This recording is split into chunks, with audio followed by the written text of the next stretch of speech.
सदर मसूद पेज़ेश्कियान ने ईरान के एक एक इंच के दिफा करने के अज़्म का इजहार किया है। अपने पैगाम में उन्होंने कहा कि ईरान को टुकड़ों में तकसीम करने की कोशिश की गई। ईरानी फौजी सलाहियतें ख़त्म करने के मुसलसल दावे किए जा रहे हैं, लेकिन क्या उन्हें अपना मकसद हासिल हुआ? सदर मसूद पेज़ेश्कियान ने ईरान के एक एक इंच के दिफा करने के अज़्म का इजहार किया है। अपने पैगाम में उन्होंने कहा कि ईरान को टुकड़ों में तकसीम करने की कोशिश की गई।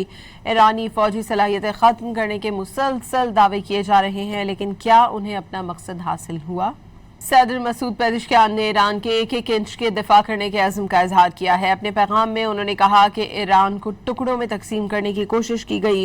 ईरानी फौजी सलाहियतें ख़त्म करने के मुसलसल दावे किए जा रहे हैं, लेकिन क्या उन्हें अपना मकसद हासिल हुआ?